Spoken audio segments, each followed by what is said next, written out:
नमस्कार, ABC channel में आपका स्वागत है। मैं हूं सचिन श्रीवास्तव और आप मेरे साथ देखेंगे आजमगढ़ से जुड़ी खबरें। खबर के प्रायोजक हैं संपूर्ण बाजार, राहुल नगर, मड़िया, आजमगढ़।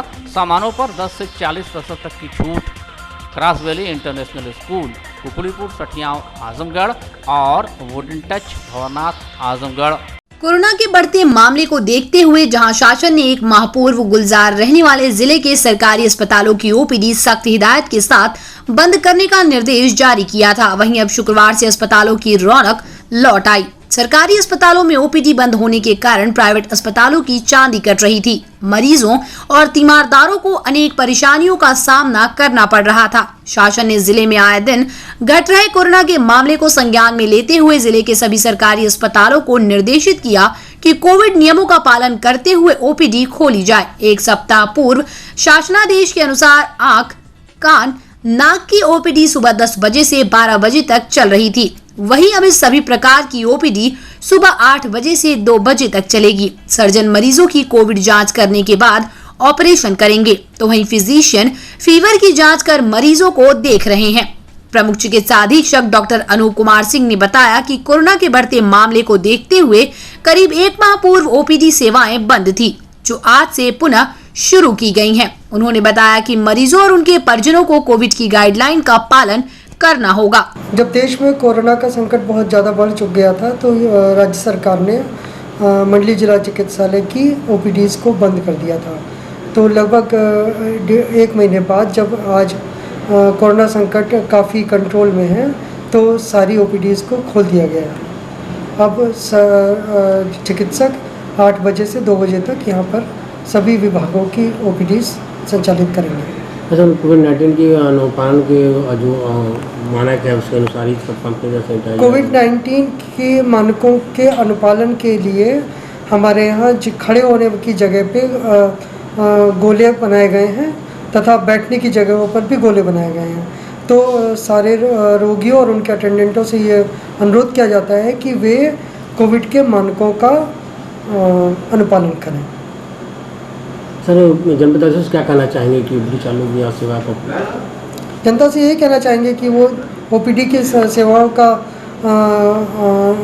लाभ उठाएं, लेकिन एक तो दूरी बनाए रखें और दूसरे वो सैनिटाइज़र और साबुन इत्यादि का उपयोग करते रहें, मास्क लगाएं। समस्त सेवाएं चालू हो गई हैं। ऑपरेशन पहले भी चालू थे, इमरजेंसी ऑपरेशंस पहले भी चालू थे। सारे हमारे सीटी, पैथोलॉजी, ब्लड बैंक वगैरह सब चालू था। अब केवल ओपीडीज बंद थी तो ओपीडीज भी चालू हो गई। मंडलीय अस्पताल में ओपीडी सेवा शुरू होने पर मरीजों और उनके परिजनों ने राहत की सांस ली है। आज डॉक्टर से परामर्श लेने आए मरीजों का कहना था कि 1 माह तक ओपीडी बंद रहने से काफी परेशानियों का सामना करना पड़ा। प्राइवेट में इलाज कराने में काफी महंगा पड़ता है, जबकि सरकारी अस्पतालों में इलाज काफी सस्ता है। चालू हो जाने से सरकार को बहुत बहुत धन्यवाद है, क्योंकि प्राइवेट हॉस्पिटल में दिखाने के लिए पेशेंटों को बड़ी दिक्कत होती थी, काफ़ी ज़्यादा परेशानी उठाना पड़ता था। और हॉस्पिटल जब से चालू हो गया है तब से बहुत ही अच्छा हो गया है। सरकार को बहुत बहुत धन्यवाद है इस चीज़ के लिए। बाहर क्या दिक्कतें हो रही थी? फीस महंगा और हर चीज़ महंगा, दवा महंगी। हाँ, टाइम से डॉक्टर नहीं मिलते थे, फिर फीस और उनका अपॉइंटमेंट जल्दी नहीं मिलता था। कभी किसी की तबीयत खराब हो गई तो यही सब काफ़ी ज़्यादा दिक्कतें आती थी। यहाँ पे क्या चीज़ है? यहाँ 1 रुपये में सब? यहाँ पे तो टाइम से टाइम डॉक्टर मिल जाते हैं और आराम से दिखा लेते हैं। ऑक्सीजन मिल जाता है, सारी चीज़ की व्यवस्था हो जाती है। यहाँ जैसे 1 रुपये का पर्चा कटवाने के बाद जो है निःशुल्क में सारी चीज़ें, जैसे सोनोग्राफी हुआ, एक्सरे हुआ, हर चीज़ निःशुल्क हो जाता है। दवा भी में दिखाते थे, लेकिन अब ओपीडी चालू हो गई है। अब यहाँ सारी व्यवस्था मौजूद है। पहले हर चीज़ महंगा मिल रहा था और अब हर चीज़ जो है सस्ते पर और सही ढंग से मिल रहा है। जो है अब सरकारी में आने के बाद, ओपीडी चालू होने के बाद यहाँ हर कुछ फ्री मिल रहा है। और लॉकडाउन जब था तब लॉकडाउन जब था तो ओपीडी चालू नहीं था और हम लोगों को प्राइवेट में दिखा रहे थे, वहाँ हर चीज़ मांगी थी। सारी व्यवस्था मतलब 1 से 2, 3, 4 गुना मतलब लिया जाता था। गरीबों के लिए अच्छी बात है। गरीबों और सबके लिए अच्छी है, गरीबों नहीं सबके लिए अच्छी है।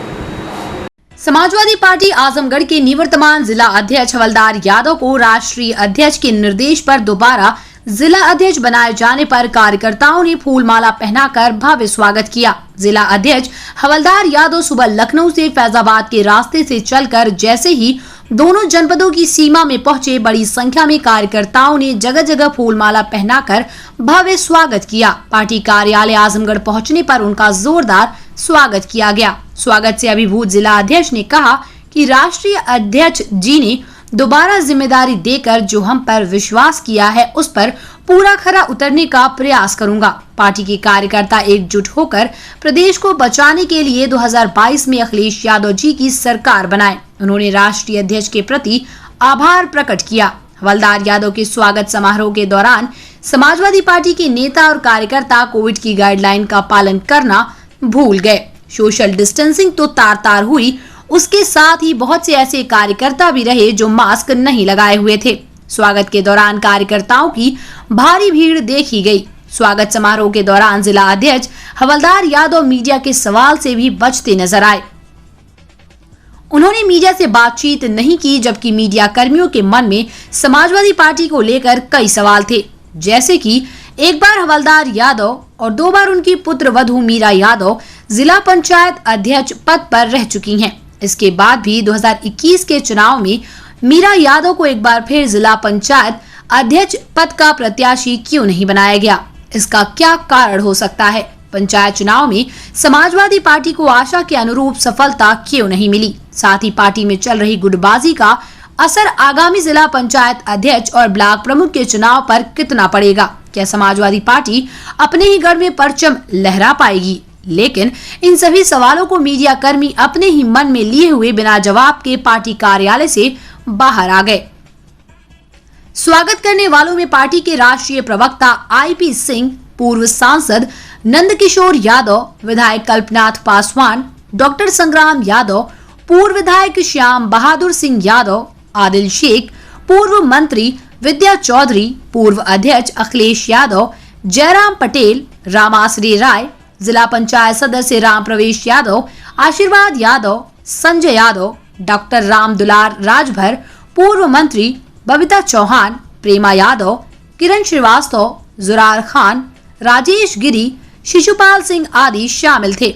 स्वागत कार्यक्रम का संचालन हरिप्रसाद दुबे ने किया। शहर से सटे कोट किला रोड पर दर्जनों गांव को जोड़ने वाला धर्मू नाले पर वर्षों से पूर्व निर्मित पुलिया की सुरक्षा दीवार सहित अप्रोच ढह गया है, जिससे आने जाने वाले राहगीरों को काफी दिक्कत का सामना करना पड़ रहा है। पिछले सप्ताह हुई बारिश में पुलिया से सड़क के कट जाने से कई गांवों के बीच के लोगों का आवागमन बाधित हो गया है। इससे लोगों को परेशानी का सामना करना पड़ रहा है। बारिश के कारण पुलिया का हिस्सा टूटने के बाद पक्की सड़क के टूटने का सिलसिला भी जारी है। सड़क के दोनों किनारों पर पुलिया के नीचे से पानी का दबाव अधिक रहने के कारण बड़े हादसे की आशंका बनी हुई है। शहर से सटे आइनिया, बद्दोपुर, आहोपट्टी, शेखपुरा आदि गांव के लोगों का शहर तक पहुंचने का यही एकमात्र रास्ता है। इसकी महत्ता को देखते हुए वर्षों पूर्व इस पुलिया का निर्माण हुआ था। स्थानीय लोगों ने बताया कि पुलिया ध्वस्त हो जाने के कारण गांव से शहर में आने वालों को काफी परेशानियों का सामना करना पड़ रहा है। इस तरह सड़क के टूटने से कभी कोई बड़ा हादसा हो सकता है। वहीं बाज बहादुर वार्ड के सभासद प्रतिनिधि अमानत खान तथा आसिफगंज के सभासद परवेज आलम उर्फ गुड्डन ने पत्र प्रतिनिधि से बात करते हुए बताया कि घटना की जानकारी मिलते ही मौके पर पहुंच गए तथा घटना की जानकारी ऊपर अधिकारियों के संज्ञान में दे दिया गया है तथा जल्द ही इसको ठीक कराया जाएगा। वहीं बाज बहादुर सभासद अमानत खान और परवेज आलम उर्फ गुड्डन ने कहा कि अगर जरूरत पड़ेगी तो हम और अधिकारियों से बात करेंगे और जल्द से जल्द ठीक कराया जाएगा। कोट किला निवासी जोरदार खान और बद्दोपुर निवासी राकेश सिंह का कहना है कि ये रास्ता 15 से 20 गाँव को शहर से जोड़ता है, इसलिए इसे जल्द से जल्द दुरुस्त कराया जाए। उनका कहना है कि नगर पालिका और ग्राम प्रधान दोनों इसकी जिम्मेदारी लेने से बच रहे हैं, जिससे इसे सही कराने में विलंब हो रहा है। लोगों का कहना है कि बरसात के पूर्व अगर इसे सही नहीं कराया गया तो लोगों को इससे ज्यादा दिक्कतों का सामना करना पड़ेगा। नाले की स्थिति बहुत ज्यादा खराब हो गई है। बरसात आने वाला है, वहाँ पे कम से कम 50 घर आना जाना है उस पुलिया से। अगर बरसात हो गई तो कोई आ नहीं जा सकता, पुलिया एकदम ढह जाएगी। और जो मोटरसाइकिल बहुत मुश्किल से निकल पा रही है, 4 चक्का की बात छोड़िए दूर है। तो क्या कहना चाहेंगे प्रशासन से? प्रशासन यही कहना चाहेंगे कि भाई बरसात से पहले उसको सही से निर्माण करा दे और लोग आने जाने के लिए जो अभी परेशान हो रहे हैं, ना हो बरसात हो जाए नहीं आ जा पाएंगे। नगर पालिका कह रही कि पुलिया हमारे अंडर में? नगर पालिका के अंडर में पुलिया जो है, नगर पालिका के अंडर में। पुलिया से पहले अनिया है, अनिया पुलिया सही है, पुलिया से पहले मिट्टी खराब हुई है, इससे पहले नगर पालिका काम करवाई थी वो। तो नगर पालिका काम सही नहीं कराई क्या? नहीं, काम कराई थी, बरसात में चला गया वो, और उसके बाद नगर पालिका आ रहे कि हमारा नहीं है, अनिया जो गाँव प्रदान करे हमारा नहीं, बीच में अटके हुए हम लोग। क्या चाहते हैं आप लोग? हम चाहते हैं कि भाई दोनों प्रशासन मिल के काम करा दे और सबको आना जाना सही। और क्या चाहेंगे? वही टूटा है जो है बन जाए। क्या दिक्कत हो रही है? अरे कोई जनता गिर जाए, उसमें गिर जाएगा, मर जाएगा तुरंत। बन जाए बढ़िया हो जाए, बहुत चलता रास्ता है। कितने गांव जोड़ता है ये? ये तो कम से कम 15-20 गाँव। 15-20 गांव जोड़ता रास्ता। हाँ। कब टूटा ये? ये तो बारिश से टूटा है। क्या चाहते हैं आप लोग? बन जाए जो है और जनता जो है कायदे से आ जाए। जिले के बिलरियागंज ब्लॉक के पूर्व प्रमुख मुखराम यादव के 19 वर्षीय पोते ने शुक्रवार को फांसी लगाकर आत्महत्या कर ली। घटना के बाद से परिजनों में कोहराम मचा हुआ है। सूचना पर पहुंची शहर कोतवाली पुलिस ने शव को कब्जे में लेकर पोस्टमार्टम के लिए भेज दिया। बिलरियागंज ब्लॉक के पूर्व प्रमुख मुखराम यादव का शहर के फराज टोला मोहल्ले में मकान है, यहीं उनका पूरा परिवार रहता है। शुक्रवार की भोर में पूर्व प्रमुख के 19 वर्षीय पोते रवि पुत्र अरविंद यादव ने घर पर ही छत के चिल्ले से रस्सी के सहारे फांसी के फंदे से झूल गया। परिजनों को इसकी जानकारी तब हुई जब वो सुबह 7 बजे उसे जगाने गए। युवक को फंदे पर लटका देख परिजनों में कोहराम मच गया। मृतक भाई में अकेला था, उसकी 2 बहनें हैं। युवक ने ऐसा खौफनाक कदम क्यों उठाया, उसका कारण स्पष्ट नहीं हो सका। परिजनों के अनुसार उनका किसी से कोई विवाद नहीं था। किस कारण ये घटना हुई परिजनों को समझ में नहीं आ रहा है। घटना के बाद से घर में मातम पसरा है। शासन की मंशा है कि कोरोना की दूसरी लहर को खत्म करने के लिए ज्यादा से ज्यादा कोविड के टेस्ट किए जाएं, जिससे कि पॉजिटिव मरीजों की जानकारी हो सके और उनका समय पर इलाज किया जा सके। सरकार की किसी मंशा को देखते हुए व्यापारियों और उनके कर्मचारियों की कोविड की जांच कराना अनिवार्य किया गया, तो वहीं ऑटो चालकों और ई रिक्शा चालकों की भी जांच की जा रही है। शुक्रवार के दिन जिलाधिकारी आजमगढ़ राजेश कुमार व पुलिस अधीक्षक आजमगढ़ सुधीर कुमार सिंह के निर्देश के क्रम में नरौली चौराहे पर फल सब्जी विक्रेता व टेम्पो ऑटो बैटरी रिक्शा चालकों का व अन्य वाहन चालकों का कैंप लगाकर कोविड-19 का एंटीजन व RT-PCR टेस्ट करीब 100 लोगों का किया गया तथा छोटे बच्चों के बीच मास्क का वितरण किया गया। इस मौके पर अपर पुलिस अधीक्षक यातायात सुधीर कुमार जायसवाल, SDM सदर वागीश शुक्ला व ARTO जिला चिकित्सालय से अधिकारी कर्मचारीगण व ट्रैफिक प्रभारी कौशल कुमार पाठक उपस्थित थे। जिला कांग्रेस कार्यालय से कांग्रेसियों ने जिला उपाध्यक्ष बिलाल अहमद के नेतृत्व में कोविड की गाइडलाइन का पालन करते हुए जुलूस निकाला और कलेक्ट्रेट पहुंचकर महामहिम राष्ट्रपति महोदय को संबोधित ज्ञापन जिलाधिकारी आजमगढ़ के माध्यम से प्रेषित किया और प्रतिदिन 1 करोड़ वैक्सीनेशन सुनिश्चित करने एवं यूनिवर्सल मुफ्त वैक्सीन लगाने की मांग की। तदुपरांत जिला कांग्रेस कार्यालय पूर्व विधायक अमरीश पांडे ने प्रेस वार्ता की। प्रेस वार्ता में पूर्व विधायक अमरीश पांडे ने कहा, उग्र कोविड-19 महामारी के बीच वैक्सीनेशन ही एकमात्र सुरक्षा है। बीजेपी सरकार ने वैक्सीनेशन की रणनीति में काफी भूल की। केंद्र सरकार कोविड-19 के आपराधिक कुप्रबंधन की दोषी है। सरकार ने जानबूझकर डिजिटल डिवाइड पैदा किया है, जिससे वैक्सीनेशन की प्रक्रिया धीमी पड़ गई। जहां अन्य देशों ने मई 2020 में वैक्सीन का ऑर्डर दिया है, वहीं केंद्र सरकार ने जनवरी 2021 में वैक्सीन का ऑर्डर दिया। 140 करोड़ जनता के लिए मात्र 39 करोड़ वैक्सीन का ऑर्डर केंद्र एवं राज्य सरकारों ने दिया। भारत सरकार के अनुसार 21 मई 2021 तक 21 करोड़ 31 लाख वैक्सीन ही लगाई गई। पिछले दिनों वैक्सीनेशन का औसत 3.17% मात्र ही रहा। इस रफ्तार से वैक्सीनेशन करने में 3 वर्ष से ऊपर का समय लगेगा। वहीं सीरम इंस्टीट्यूट की कोविशील्ड की एक खुराक की कीमत मोदी सरकार के लिए 150 रुपए, राज्य सरकारों के लिए 300 रुपए, निजी अस्पतालों के लिए 600 रुपए। भारत बायोटेक के कोवैक्सीन की एक खुराक की कीमत मोदी सरकार के लिए 150 रुपए, राज्य सरकारों के लिए 600 रुपए और निजी अस्पतालों के लिए 1200 रुपए है। निजी अस्पताल एक खुराक की कीमत 1500 रुपए तक वसूल रहे हैं। अलग अलग कीमत तय करने के लोगों की पीड़ा से मुनाफाखोरी कमाने का नुस्खा है। कांग्रेस पार्टी मांग करती है कि लोगों को यूनिवर्सल मुफ्त वैक्सीन एवं प्रतिदिन कम से कम 1 करोड़ लोगों को वैक्सीन लगाई जाए। संसद में सत्ता पक्ष के लोगों ने उसको मजाक में ले लिया और उनकी गंभीरता पर, उनके बातों पर गंभीरता से विचार नहीं हुआ। जब कोरोना देश में आ गया उसके बाद हुआ कि नहीं, राहुल गांधी ने बड़ी अच्छी बात कही थी, देश के सरकार को आगाह किया था, लेकिन देश की सरकार, इस तरह की सरकार, इस प्रकार से इसको घमंडी कर सकते हैं आप, जिसने कोई ध्यान नहीं दिया। बाद में जब दस्तक दिया कोरोना ने, तो भारत की सरकार ने कहा कि नहीं, कोरोना मेरे देश में नहीं आएगा, लेकिन आ गया। आने के बाद उन्होंने कहा कुछ नहीं है।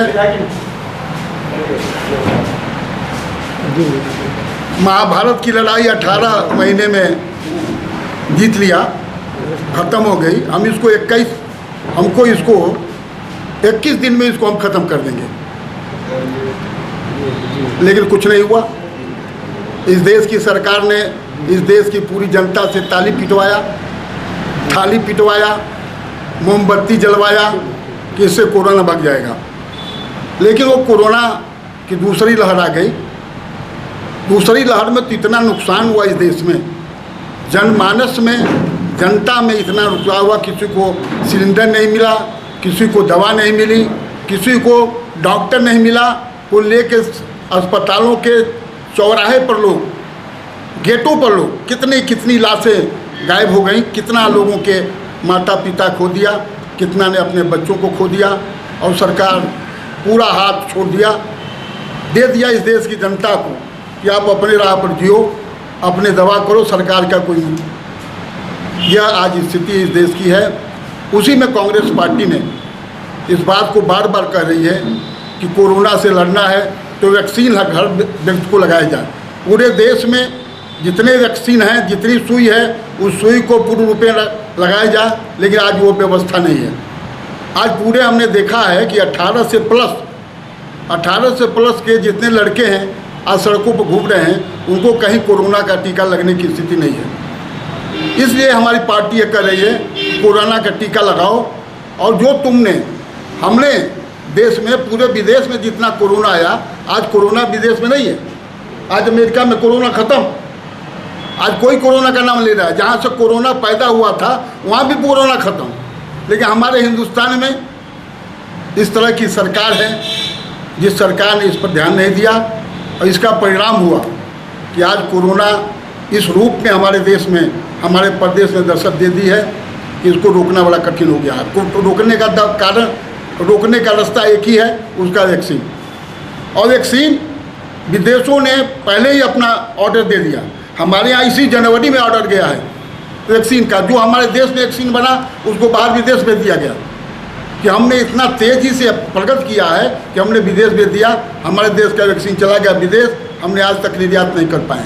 इसलिए आज ये हमारी समस्या इतनी जटिल है कि अगर इस पर विचार नहीं हुआ, और जिस तरह से भारत सरकार और प्रदेश सरकार जिस तरह से यह कोरोना के टीका लगाने की जो व्यवस्था है, जो रफ्तार है, उस रफ्तार से 4-5 वर्ष में कोरोना का टीका नहीं लग पाएगा हमारे देश में।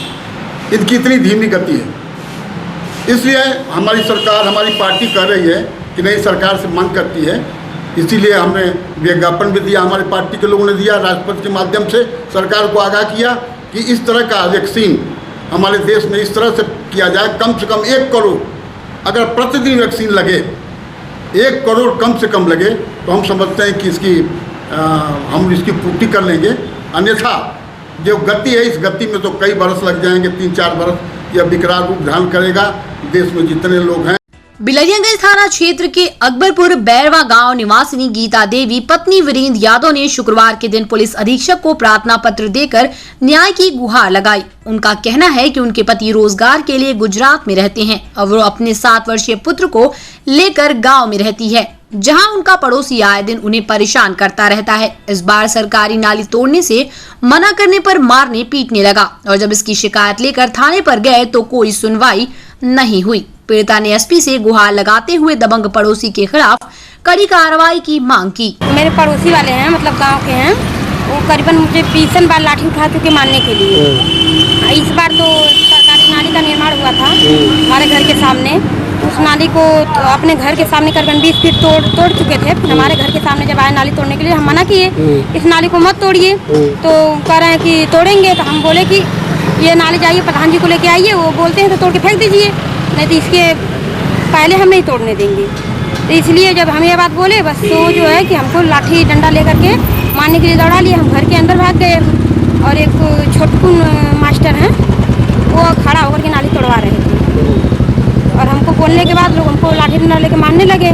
हम घर के अंदर भाग गए तो दौड़ा के फिर जांगा ठोकने लगे कि बाहर आओ बाहर आओ। तो थाने में गए थे, क्या हुआ? थाने पे गए थे हम, तो थाने पे 27 तारीख को हम एप्लीकेशन डाले और वहाँ पर एप्लीकेशन डाले, उसी दौरान एक एसआई सर गए थे जो हमको प्रताड़ित कर रहे हैं, उनके प्रति कानूनी कार्रवाई किए जाए। संपूर्ण बाजार, राहुल नगर मड़िया, आजमगढ़, किराना store, general merchant, cosmetic, fast food, home and kitchen के सामानों का आजमगढ़ का सबसे बड़ा प्रतिष्ठान। फूड ग्रेन्स, ऑयल्स और सभी प्रकार के मसाले, cosmetic store, snacks store, summer drink and beverages, cleaning and house hold, home और किचन के product, bakery store, dairy product, सभी सामान मार्केट रेट से सस्ता और अच्छा, 10 से 40% तक की छूट। पतंजलि के सामानों पर 15% तक विशेष डिस्काउंट। शादी विवाह के सामानों की खरीदारी पर स्पेशल ऑफर। संपूर्ण बाजार, राहुल नगर, मड़िया, आजमगढ़।